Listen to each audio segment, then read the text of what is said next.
Sir, मेरा नाम शिखा मिश्रा है। हमारी जो युवा पीढ़ी है और जो आने वाली पीढ़ियां हैं, हमने श्री राम की और सनातन धर्म की एक अलग ही परिभाषा बनाई हुई है आजकल, वो जय श्री राम सुन के और मूवीज़ वगैरह देख के। तो आपसे मैं जानना चाहूँगी कि हमारे लिए कौन सा सही तरीका होगा जिससे हम प्रभु राम को जान पाएँ जो प्रभु श्री राम हैं। देखिए, जो आपने बात कही वो सही बात है। मूवीज़ में एक इमेज बनी हुई है कि टीका लगाए, कंठी माला पहने और धोती कुर्ता पहने व्यक्ति विलेन ही होगा, ये तय मान लीजिएगा। और इतना ही नहीं, धर्माचार्य तो धूर्त होगा। इतना ही नहीं, प्रोफेसर मजाक का पार्ट होगा। पढ़ने लिखने वाला छात्र बेवकूफ होगा, वो चतुर महालिंगम होगा। और क्लास बंक करने वाला इंटेलिजेंट होगा। पॉकेट मारने वाला व्यक्ति जो होगा वो तो उदार होगा, क्योंकि वो चोरी करके बांट रहा होगा। ठीक। और जो बिजनेसमैन है या जो नौकरी कर रहा, वो बेवकूफ टाइप का दिखाया जाएगा, वो जिंदगी की दौड़ में पिछड़ता दिखाया जाएगा। अरे बहुत सारी चीजें दिमाग में भरी गई हैं फिल्मों में। ये बताइए, ये फौजी के डिसिप्लिन का मजाक उड़ेगा। हर हिंदी फिल्म में साउथ इंडियन मजाक का पार्ट होगा। हम लोग के जन्म के आसपास के जमाने की फिल्म वो कौन सी थी, पड़ोसन, मास्टर पिल्लई, एक चतुरनार करके सिंगार, वो भी मजाक के पार्ट होंगे। और अभी इधर कौन सी फिल्म थी, इसमें खजाना खोजने के लिए जाते हैं, जिसमें वो कहता है कि गोवा तक पहुंचने के लिए कितना टाइम लगेगा। उसने कहा जब तक नाम बताऊंगा तो बता देगा, श्रीनिवास, वेंकटेश, फलाना, अय्यर, उसका ही मजाक। भाई ये क्या है, उत्तर दक्षिण में लड़ाना है। हर फिल्म में सरदार मजाक का पार्ट होगा। बहुत बड़ा षड्यंत्र था, ये एक लेफ्टिस्ट एजेंडा था। और इसमें मैं ये नहीं कह रहा हूं कि इस फिल्म वालों ने जान के किया है, वो तो बेचारे खुद भी नहीं जानते। उनका माइंडसेट ऐसा कि उसके टूल बन गए। तो नई पीढ़ी ने तो बहुत कुछ ऐसा ही देखा है और ये बड़े करीने से उसके दिमाग में बैठा दिया गया है। अरे भाई, हम लोग ही बच्चे थे तो ऐसी बात रहती थी, बाबा आ जाएगा, झोली बाबा पकड़ के ले जाएगा, तो मतलब वो दाढ़ी वाला बाबा ही झोली होगा। और मैं किसी के प्रति अवमानना नहीं करना चाहता, मगर एक बात बताइए, कभी किसी मौलवी को नेगेटिव रोल में दिखाया गया हो तो बताइए। इवन आतंकवाद वाली फिल्मों में भी उसको कैरेक्टर रोल में दिखाया जाएगा। ये सोचने की बात है।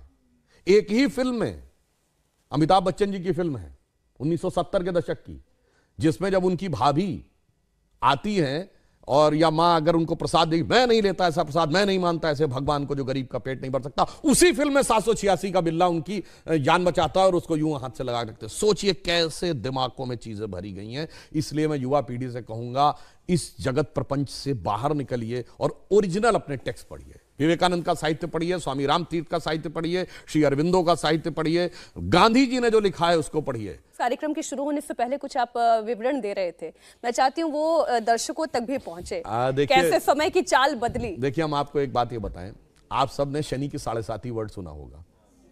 ये 7.5 का मतलब क्या होता है? शनि एक राशि पे 2.5 साल रहता है और वो इतना शक्तिशाली, जिसे ढैया कहते हैं आप, एक उसकी इतना शक्तिशाली होता है कि एक राशि आगे और एक राशि पीछे तक इंपैक्ट रखता है। यानी कोई बहुत पावरफुल है तो उसका इंपैक्ट एक स्टेप आगे एक स्टेप पीछे। तो 2.5, 7.5। तो कहते हैं ना, पहली ढैया, दूसरी ढैया, तीसरी ढैया। 12 राशियां हैं तो टोटल कितना हुआ? 12 × 2.5, 30 ईयर्स। तो शनि का रोटेशन साइकिल 30 ईयर्स है। भगवान राम के भी तो 7.5 लगी थी, कहा था तो बन गए थे। तो 2.5 साल मतलब 30 साल का रोटेशन साइकिल शनि का है। ये तो हमें हजारों साल से पता था। इनको कब पता चला? अभी 100-200 साल पहले। और ये बताते हमको, यार हम साइंटिफिक थे, तुम नहीं थे। मेरे भाई, तुमने तो कहा सूर्य पृथ्वी के चारों ओर घूमता है। और मजे की बात जानते क्या है? गैलीलियो ने कहा 1633 में कि सूर्य पृथ्वी के चारों ओर घूमता है। यह गलत है, पृथ्वी सूर्य के चारों ओर घूमती है। तो उसको कह दिया गया कि तुम्हारी मौत की सजा दे दी जाएगी। उसने माफी मांगी, उसको अपराधी चर्च का घोषित किया गया। चर्च का अपराधी। और वो चर्च के अपराधी की श्रेणी में जानते कब तक रहा है? 1992 तक। पोप जॉन पॉल II ने उसका नाम हटवाया।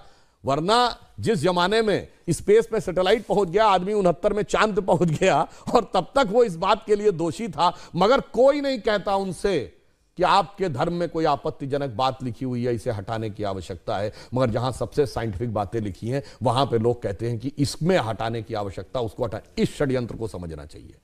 इस षड्यंत्र को आप भली भांति समझें तो आपको समझ में आएगा कि जो सभ्यता सर्वाधिक उदार है, उसी सभ्यता के साथ सबसे अधिक छल किया जाता है, जिसे हम कहना चाहेंगे आजादी का अमृतकाल है, तो हम कहते थे ना, हो गए हैं स्वप्न सब साकार कैसे मान ले हम, टल गया सर से व्यथा का भार कैसे मान ले हम, राष्ट्र को है लोग भूले, स्वार्थ है युग मंत्र सारा, वर्ग जाति विभेद की अब बह रही है कलुष धारा, इस अमा के तिमिर को, यानी अमा अंधकार, तिमिर मतलब अंधकार, रात्रि के अंधकार को अब अरुणिमा क्या मान ले हम, टल गया सर से व्यथा का भार कैसे मान ले हम। और आगे की लाइन सुनिए, वो महत्वपूर्ण है, वेशवाणी तत्व दर्शन दूसरों से यह सभी ले, विकृति को हम ग्रहण करते निज प्रकृति को आज भूले, इस विदेशी नकल